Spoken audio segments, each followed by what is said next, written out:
Assalamualaikum warahmatullahi wabarakatuh. Alhamdulillah rabbil alamin wassalatu wassalamu ala asyrafil anbiya wal mursalin sayyidina Muhammad wa ala alihi washabbihi ajma'in. Rabbi shrah li sadri wa yassir li amri wahlul 'uqdatam min lisani yafqahu qawli. Kita sambung balik kitab kita ni, kitab Sabilul Muhtadin, karangan Syekh Muhammad Arsyad Al-Banjari. Jadi kita sambung ni nak bab apa? Najis lah dah.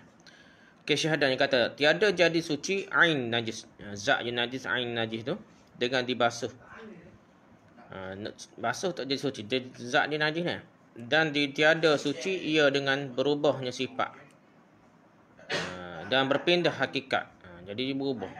Dia asal najis, babi tukar jadi gari, jadi gapuh, jadi benda yang lain pun sekalipun.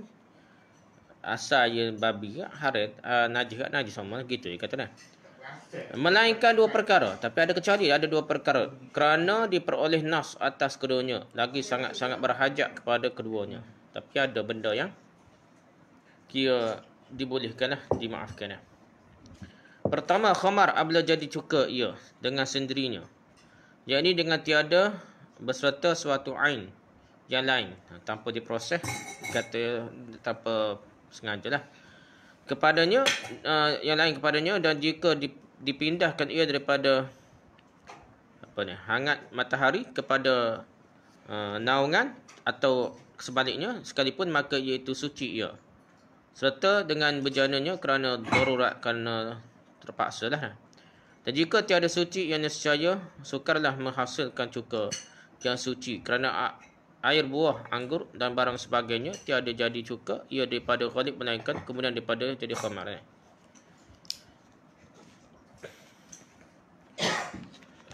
Jadi kita bicara saat ni dah, najis ni zat dia, ain dia dah, tak dapat disucikan sekalipun basuh ke, walaupun sifatnya berubah dan bentuknya berubah dah. Kecuali dua perkara dah, dua benda dah. Kerana ada nas, ada dalil yang menghalalkannya dan sangat diperlukan orang dah. Pertama, khamar, arak dah. Arak yang berubah jadi cuka dengan sendirinya. Ini tidak dengan perantaraan benda lain, tidak ada campuran tepuk usaha-usaha lain. Sekalipun dipindahkan dari tempat yang panas, dipindah ke tempat yang dingin atau sebaliknya. Jadi tidak ada usaha proses lah, kita kata tak. Maka khamar berubah tadi menjadi suci, serta dengan tempayannya jadi suci juga. Automatik suci kerana darurat kata terpaksa. Kalau tidak suci, maka orang tidak akan dapat membuat cuka lah, kerana sari buah anggur dan yang serupa dengannya, serupa dengan anggur benda lain pun dah, tidak akan menjadi khamar, tidak akan jadi cuka, melainkan jadi khamar dulu dah. Ia kena melalui proses penampaian dulu dah. Dan lagi kalau ilat, dan lagi pula ilat sebab najis dan haramnya keadaannya memabukki, dan sebenarnya telah hilanglah ia sebab jadi cuka, maka hilanglah najisnya dan haramnya. Dan lagi ilat sebab najis dan haramnya khamar ni, arak ni, kerana memabukkan. Kalau sebab itu telah hilang kerana berubah jadi cuka, maka berarti najis dan haramnya juga telah hilang. Ni dah perbahasan mengikut mazhab kita. Ada perbahasan ulama ni, dia kata arak ni bukanlah kerana najis di segi ain zat dia, tapi haram lah. Haram tidak bermaksud najis. Gitulah beza pendapat lah. Tapi mengikut mazhab kita, arak tu sendiri adalah najis. Kalau kena pakai, kena basuh. Dan najis ni. Perbincangan lebih lagi, alkohol lah nak. Kalau kita rasa ketinggalan zaman lah. Setengah tu menyamakan antara alkohol dengan arak dah.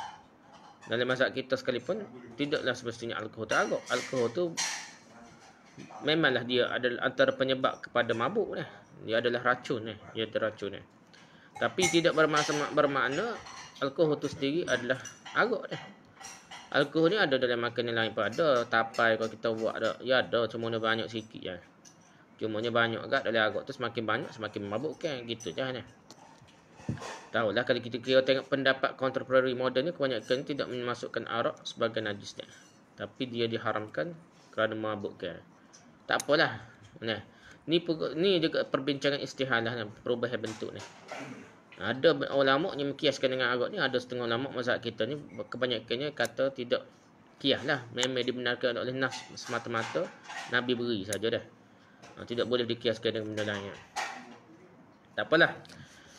Jadi sininya dia kata kalau nak jadi cuka, kerana mula tu jadi mabuk dulu, proses dia tu lama-lama baru hilang alkohol mabuk dia tu, baru jadi cuka dah. Okey.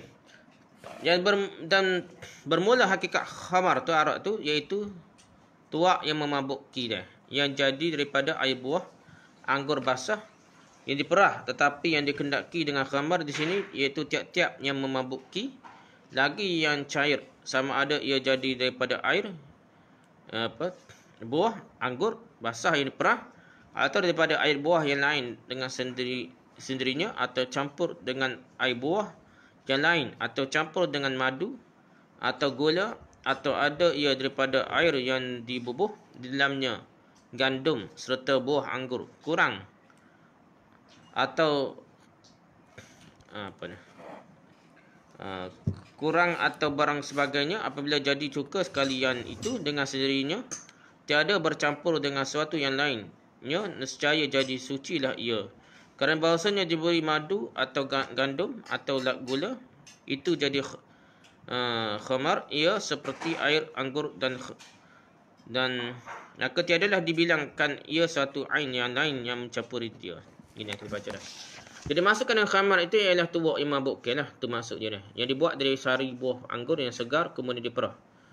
Namun dimasukkan dengan khamar di sini ialah setiap memabukkan lagi cair yang dibuat dari sari buah anggur yang segar yang diperah, atau dari sari buah daripada saripati buah yang lain yang berubah menjadi khamar dengan sendirinya, atau kerana dicampur dengan air buah yang lain, atau dicampur dengan madu atau gula, baik air dibubuhi ataupun dicampur dengan gandum, atau dicampur dengan anggur yang kering, atau benda-benda lain. Apabila semua itu berubah menjadi cuka dengan sendirinya, tidak dicampur dengan zat-zat yang lainnya, maka cuka itu suci. Kerana dicampur dengan madu, gandum atau gula yang berubah menjadi khamar seperti air anggur, maka tidak terhitung satu benda lain yang mencampurinya. Jadi kalau kari cuka tak kisahlah. Campur dengan gandum ke apa lepas tu tak kisahlah. Yang pentingnya cuka tu bila jadi cuka, maka telah jadi suci. Adapun jika jadi cuka ia dengan berserta suatu ain yang lain dah. Campur benda lain lah. Ke dalamnya, padahal kekal ia dalamnya hingga jadi cuka, maka tiadalah jadi suci cuka. Cuka itu sama ada dijatuhkan ia ke dalamnya, atau jatuh ia dengan sendirinya, atau dengan ditiup angin akan dia, sama ada angin itu memberi bekas pada menjerakan jadi cuka, seperti bawang sirih dan roti yang hangat, atau tiada seperti batu. Jadi kata jika perubahannya menjadi cuka dikarenakan sesuatu lain dimasukkan ke dalamnya, dan benda tadi tetap dalamnya sampai berubah jadi cuka, maka cuka itu tidak suci kerana disengaja prosesnya. Baik sengaja dimasukkan, atau kerana terjatuh, atau kerana tiup angin, bukan jadi automatik lah. Baik angin memberi pengaruh dalam mempercepatkan proses perubahan menjadi cuka. Semua benda yang termasuk dalam khamar tadi menjadi benda yang kena najis. Maka benda yang kena najis inilah menajiskan cuka. Tapi kalau benda itu dikeluarkan sebelum berubah menjadi cuka, maka cuka itu suci. Inah jika benda yang terjatuh ke dalamnya termasuk benda suci. Tapi kalau benda yang dimasukkan ke dalamnya adalah benda najis, maka cuka tadi tidak suci juga, sekalipun benda najis itu dikeluarkan sebelum khamar menjadi cuka. Ini pendapat mazhab kita lah benar dah. Kalau kita belajar kimia ni, sebenarnya banyak lagi lah proses dah. Jadi sebabnya mabuk je haruk ni mahar dah. Tapi mazhab kita dia fikir gitulah, nak pertahankan haruk tu najis. Dah sekali payuhlah, banyaklah perbincangan dia, detail sangat. Buat kalau sengaja tu dia jadi apa? Jadi tak boleh nak. Ia kena jadi secara semua jadi kononnya dah. Senang jadi pun berlaku juga tindak balas kimia dah. Tak nanti kau campur benda lain. Kalau kita campur benda lain mempercepat ke apa salahnya kalau kira nak bahan ni lah dari segi pendapat ulama lain dah. Kalau kita tengok sini tak, sebenarnya benda tu adalah proses saja dah. Proses. Kalau dia berlaku dengan cepat atau lambat tu tetap juga berlaku proses tu tak, proses perubahan antara kehilangan alkohol dan daripada arak tu dah. Cepat dan lambat je dah. Tu saja kalau kira dah. Tapi perbincangan mazhab kita diti sehingga seolah tidak boleh ada campur tangan mempercepatkan proses-proses penghasilan cuka dah. Adapun ilat yang demikian itu kerana bahawasanya ain yang menyertai itu mutanajis, ya nah. Maksud najis lah. Ya, dan dengan khamar maka iaitulah yang menajiskan akan cuka. Maka dari kerana inilah jikalau dikeluarkan ain itu daripadanya sebelum ia jadi cuka, nescaya sucilah cuka ini tu. Inilah jika ada ain yang menyertai dia itu suci. Adapun jika ain itu najis, maka tiadalah cuka itu suci. Dan jika dikeluarkan ain najis itu daripadanya dahulu daripada ia jadi cuka sekalipun. Kalau ia benda yang campur tu benda najis tu, dah sah lah dia kena najis. Kalau kita buat keluar sekalipun dia pernah masuk dalam cecair arak nak jadi cuka tu, walaupun seolah dia tidak membantu proses percepatkan cuka, dia kita buat keluar, tapi benda tu najis, dia akan jadi najis lah dah. Semua sekali dia najis. Itulah mengikut perbahasan kita lah, dan perbahasan ikut mazhab kita yang sana. Dia kata setengah ulama, bahawasanya ilat sebab yang demikian itu kerana bahawasanya menyegerakan ia kepada menghasilkan maksudnya dengan berbuat yang diharamkan, maka diseksa ia dengan ditegahkan ia daripada memperoleh maksudnya. Adalah bandingnya seperti membunuh seorang akan orang yang diwarisinya akan dia, supaya segera mewaris ia akan hartanya, maka diseksa ia dengan ditegahkan daripada mewarisi dia. Maka dikerana inilah dikatakan man ista'jal syai'an qabla awanihi uqiba biharmanihi. Artinya barang siapa menyegerakan akan sesuatu dahulu daripada waktunya, diseksa lah ia dengan menegahkan dia daripadanya. Jadi sebahagian ulama berkata sebab yang demikian itu kerana ingin bersegera mencapai yang dimasukkan dengan perkuatkan yang diharamkan, maka hukumnya ia ditegah memperolehi. Jadi masukkannya seperti membunuh orang yang diwarisinya agar segera mendapatkan harta pewarisan, maka ia tidak menerima harta pewarisan. Jadi kalau anak nak beli harta saka pok dia bunuh pok dia dah. Terbukti bahawa dia bunuh pok dia, maka ia tak boleh mewarisi dah harta dah. Kerana itu ia tidak boleh menerima harta yang diwarisinya. Kerana inilah dikatakan orang man ista'jala syai'an qabla awanihi uqiba biharmanihi. Artinya barang siapa yang bersegera mendapatkan sesuatu sebelum masanya disiksa, yang dihukum dengan ditegah mengambilnya.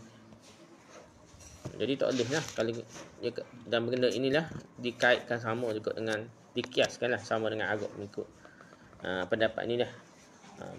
Pendapat orang lain tidak sebegitulah, tak apalah dah. Dan diistisnakan, dikecualikan daripada ain itu biji buah anggur yang termasuk ke dalamnya ketika memerah dia, dan tangkainya dan hampasnya dan bijinya dan barang sebagainya daripada barang yang sukar mempeliharakan dia daripadanya. Jadi dikecualikan. Jadi dikecualikan dua benda yang dibicarakan di atas adalah biji buah anggur yang termasuk ke dalamnya ketika memerahnya, atau termasuk ampasnya atau yang serupa itu kerana sukar memisahkan daripadanya. Gitulah. Jadi benda tu dimaafkan kalau ada sekali tidak dikira benda yang dimasukkan secara sengaja yang untuk mempercepatkan proses jadi cuka dah. Dan demikian lagi diistisnakan, dikecualikan daripadanya air yang dikehendaki kepadanya kerana memerah buah anggur yang kering, atau kerana habiskan memerah buah anggur yang basah, maka sekalian itu tiada memberi mudarat. Demikianlah tersebut dalam Tuhfah. Dan jikalau bercampur air buah anggur dengan cuka, maka tiada ditilik jika ada cuka itu sedikit, maka iaitu memberi mudarat ia, dan jika ada ia banyak, maka iaitu tiada ia memberi mudarat. Dan yang dikecualikan juga air yang dipakai memerah anggur yang kering, atau air yang dipakai membersihkan perahan buah anggur yang masih basah. Maka semua itu tidaklah merosakkan cukanya dah. Tidak jadi campur air kat kira punah proses cuka tu, jadi tak jadi suci, tidak dah. Demikianlah diterangkan dalam kitab Tuhfah. Dan kalau bercampur air buah anggur dengan cuka, maka dilihat jika cuka itu sedikit, maka merosaklah, berubahlah jadi najis. Kalau cuka ada tercampur sekali. Dan jika banyak tidak merosakkannya dah. Ini detail lah perbahasan. Kalau kita kira dah. Sikit sebanyak ni kat setara mana dah. Benda tercampur kat kira. Kalau jadi cuka belaka, cuka lah belaka dah. Tapi ni picit jugalah. Demikian juga jika cuka itu mirip dengan air buah anggur, jika diberitahukan oleh dua orang yang adil atau oleh seorang yang adil yang mengetahui akan kadar yang mencegah berubah menjadi khamar atau tidak, maka kalau tidak diperolehi orang yang tahu tentang itu atau diperolehnya namun ragu, maka dihukumkan menurut yang kebiasaannya. Demikianlah terangkan dalam kitabnya. Jadi biasanya masa kita kira benda tu suci mencikan lah, tak sedap fikir jadi proses macam mana dah.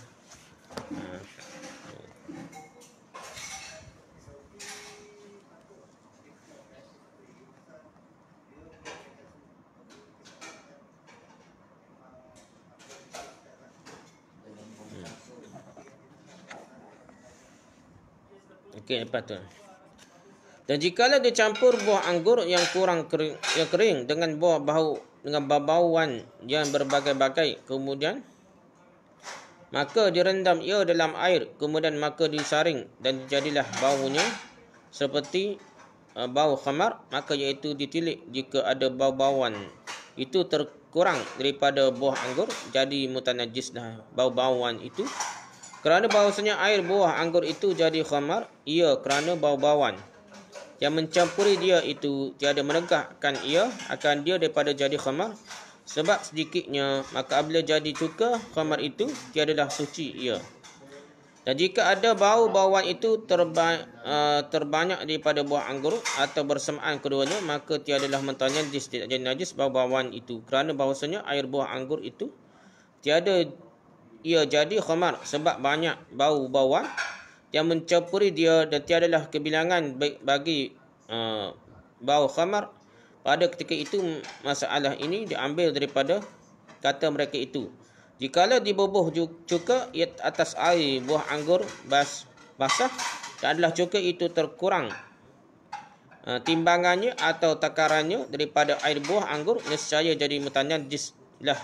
Jadi najislah cuka itu dengan khamar yang jadi daripada air buah anggur itu, kerana sedikit cuka yang mencampuri dia itu tiada menegahkan ia akan dia daripada jadi cuka khamar itu. Tiadalah ia suci bersalahan jika ada cuka itu terbanyak daripada air buah anggur atau bersamaan keduanya, maka tiadalah jadi mutanajis cuka itu, kerana bahawasanya air buah anggur itu pada zahirnya tiada ia jadi khamar. Inilah hasil kalam Syekh Ibn Hajar dan Syekh Ramli dalam Tuhfah dan Nihayah. Kitab-kitab yang mutakhir ke dia ni detail lah. Lebih detail daripada mutaqaddim atau mutakhir yang awal lagi lah. Okay, dia kata dah, kalau dicampur buah anggur yang kering dengan wangi-wangian yang mempunyai satu warna, maka direndam dalam air kemudian disaring sehingga baunya seperti bau khamar. Maksudnya bau ni macam bau arak lah. Maka dilihat kalau wangi-wangi itu kurang dari jumlah buah anggur, maka wangi-wangi itu menjadi najis kerana air buah anggur itu menjadi khamar. Sedangkan wangi-wangian tidak dapat mencegah perubahan air anggur menjadi khamar kerana jumlahnya sedikit. Apabila khamar berubah menjadi cuka, tidaklah suci. Ini detail lah kiranya. Buah anggur tu jadi arak tu lebih banyak daripada bau-bauan itu dah. Maksudnya dia mengetasi. Mungkin bau arak tu adalah daripada buah anggur yang jadi arak, bukan daripada wangi-wangi yang lain. Itu je maksudnya dah. Dan jadi wangi-wangi itu jumlahnya lebih banyak dari buah anggur atau jumlah keduanya sama, maka wangi itu tidak najis kerana air buah anggur tidak berubah menjadi khamar kerana banyak wangi-wangi yang mencampurinya dan baunya tidak lagi seperti bau khamar ketika itu. Ini kalau kita anggap bau itu mengatasi bau khamar sehingga tidak lagi khamar arak yang menguasai air buah-buah itulah.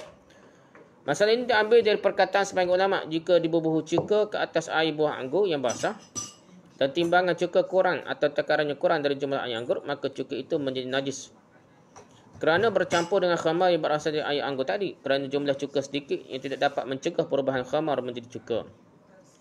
Lain halnya kalau jumlah cuka itu lebih banyak dari jumlah air buah anggur dan jumlah keduanya sama, maka cuka itu tidak berubah menjadi najis kerana air anggur pada lahirnya tidak berubah menjadi khamar. Indah ringkasnya perkataan Syekh Ibn Hajar dan Syekh Hamli dalam kitab Tuhfah dan Nihayah. Ini detail lah proses untuk menghasilkan cuka dah. Tapi ni ada kata bermula memadai pada pengenalan kita akan khamar itu jadi cuka dengan hilang nisbah buih dah. Dan banyak masamnya dan tiada disyaratkan sampainya kepada kesudah-sudahan masam dan harus menaruh khamar yang dihormati, iaitu diqasad pada memerah buah anggur supaya jadi cuka iarinya. Jadi memadailah dalam mengenal khamar ni, kita nak kenal khamar yang berubah menjadi cuka tu dengan hilang buihnya. Masa buih tu arak lagi dah, maksudnya alkohol banyak lagi lah. Dan rasanya masamnya tidak disyaratkan sampai masa benar lah. Dan boleh disimpan khamar yang dihormati, iaitu yang dimasukkan air anggur yang berubah menjadi khamar sebelum berubah menjadi cuka. Jadi kita simpan itu maksudnya jadi cuka dah. Walaupun sebelum tu proses jadi arak dulu tidak masuk kena jadi arak dah, tapi terpaksa melalui proses itu. Dan ada pun khamar yang tiada dihormati, iaitu yang diqasad pada merah buah anggur supaya diperbuat khamar airnya, maka itu haram menaruh dia dan wajib menumpahkan dengan segeranya. Dan khamar yang tidak dihormati yang dimasukkan dalam memerah anggur untuk jadikan khamar semata-mata. Memang tak buat tu memang matlamat yang untuk arak, maka haramlah menyimpannya dan wajib membuangnya dengan segera. Gitulah benda ni. Sebenarnya tu cerita panjang-panjang kita proses untuk menghasilkan cuka. Memula ia akan terhasilnya alkohol lah. Lepas tu dia akan membebaskan alkohol. Lepas tu baru dia jadi cuka dah. Okey. Bahawa pertama lagi tak? Syahadana diketahui daripada sekalian tersebut itu bahawasanya cuka yang jadi daripada daripada lahang atau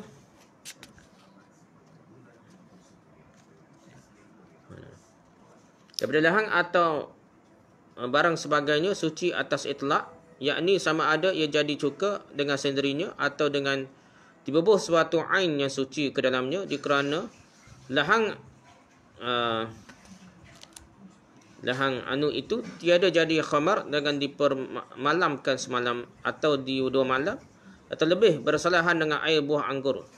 Dan barang yang seumpamanya, kerana lahang yang telah dipermalamkan itu tiada ia memabuki dengan sudah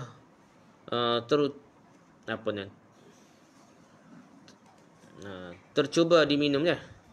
Berapa kali hingga jikalau diminum ia dengan kadar yang banyak sekalipun, sekira-kira jika diminum khamar dengan kadar yang terkurang daripada itu, nescaya memabukilah ia.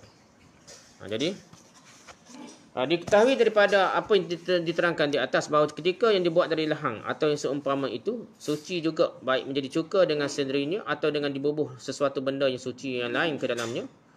Kerana lahang ini air enau ni tidak berubah menjadi khamar kalau disimpan semalaman atau 2 malam atau lebih. Lain halnya air sari anggur dari yang seumpama itu dah. Kerana lahang yang dipermalamkan tidak memabukkan dan sudah teliti beberapa kali sekalipun diminum dalam jumlah yang banyak, yang kalau diukur dengan air khamar yang biasa jumlahnya kurang dari itu sudah memabukkan. Ni ada benda yang orang bubuh nama hampir sama dah. Dan orang ingat proses yang hampir sama, padahal dia bukan jenis proses arak ataupun proses cuka yang melalui jadi arak dah.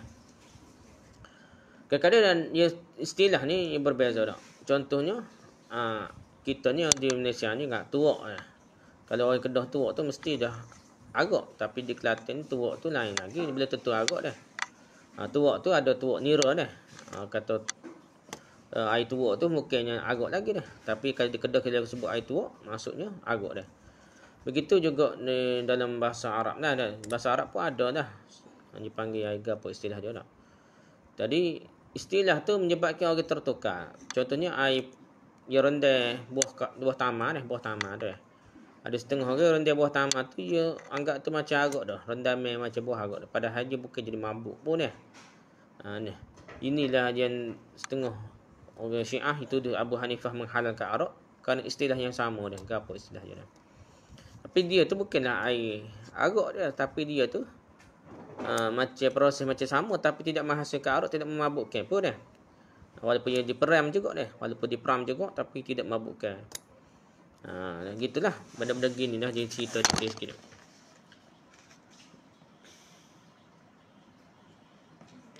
Dan bahawasanya telah terdahulu perkataan bahawasanya ilat najis, sebab najis khamar dan ilat haramnya iaitu keadaannya memabukki.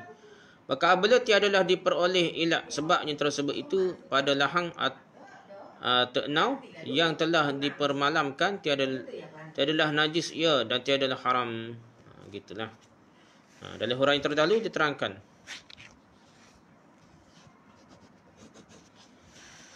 Diterangkan bahawa ilat sebab najis khamar dan ilat haramnya kerana memabukkan. Kalau ilat sebab itu tidak ada seperti dalam masalah lahang atau sudah dipermalamkan, maka tidak termasuk najis dan tidak haram. Kalau kita perailah buah-buah gapo boleh, tapi tidaklah jadi mabuk, maka tak jadi haram lah. Demikian juga cuka yang berasal dari lahang termasuklah benda yang suci, boleh diminum sekalipun dibubuhi sesuatu yang lain ke dalamnya, tidaklah mengubah hukumnya. Jadi kita cerita ni benda yang yang dikira proses yang boleh ia akan ada nak jadi cuka, tapi terpaksa melalui proses jadi arak dulu dah. Tapi kalau benda tu dia tidak melalui proses tu dah, bahan-bahan tidak jadi alkohol banyak lah dah, ia tidak menghasilkan benda memabukkan, itu pada proses cuka tu. Contohnya kata enau ke apa sana tak, ia proses lain ya, tidak seperti proses buah anggur. Kalau cuka daripada buah anggur ni, dia terpaksa jadi arak dulu, gapo dulu, menyebabkan dia ni jadi mabuk dulu dah. Lepas tu barulah jadi cuka dan apabila hilang alkohol dia. Tapi ada proses-proses itu tidak melalui proses memabukkan dah.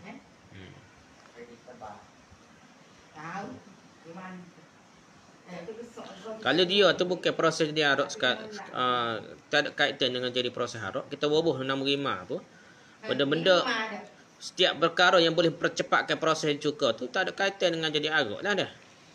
Bubuh apa-apa benda sekalipun yang tidak ada bubuh proses apa bahan-bahan kimia untuk percepatkan proses cuka, dan proses tu tidak melibatkan jadi proses jadi mabuk dah. Tidak jadi tengah-tengah tu jadi mabuk, terhasilnya alkohol lah.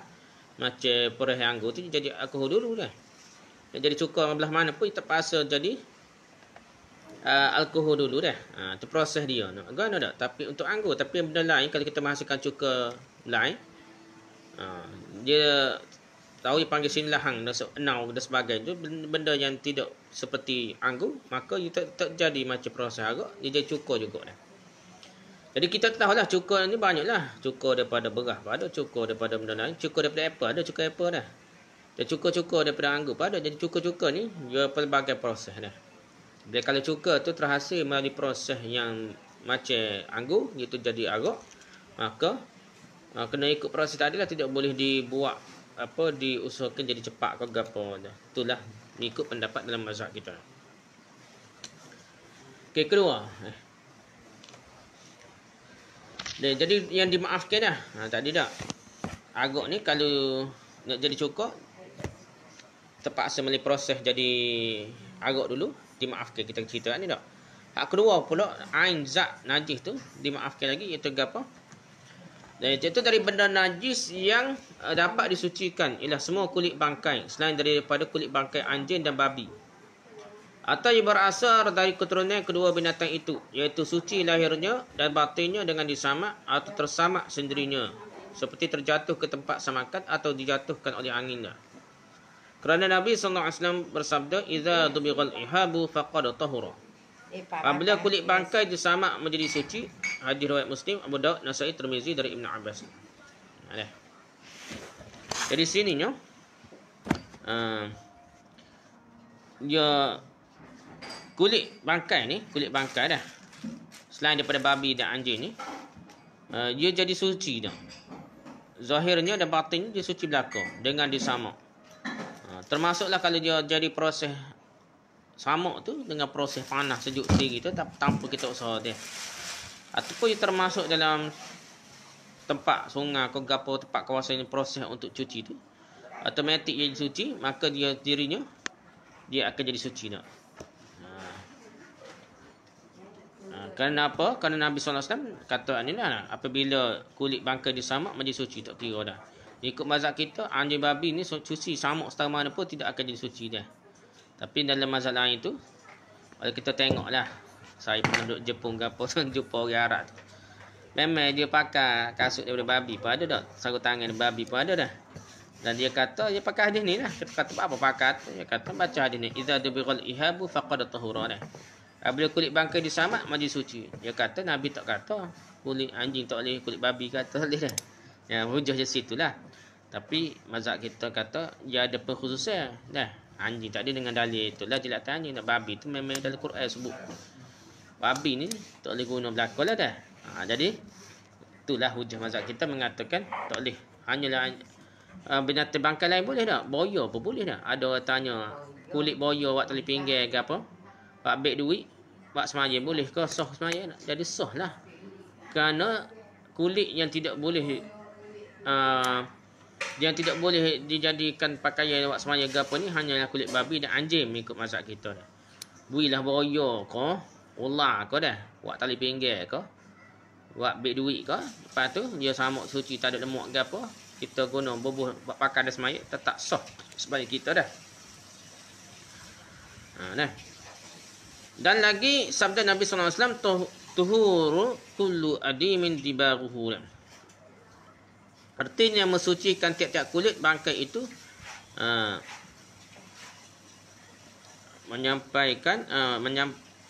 jadi pencuci artinya pencuci setiap kulit bangkai dengan menyamaknya dah. Tuhuru kullu adimin dibaruhu. Cucian bagi setiap kulit bangkai itu dengan menyamaknya. Hadis riwayat Daraqutni dari Aisyah. Jadi dia samak, dia suci, hilang lemak dia dah. Jadi kering molek gak, tidak ada bau gapo dah, maka itu dikira suci walaupun kulit boya, kulit gapo dah, kulit ular dan sebagainya lah. Gitulah perbincangan kita. Lepas setengah dah. Wallahu a'lam.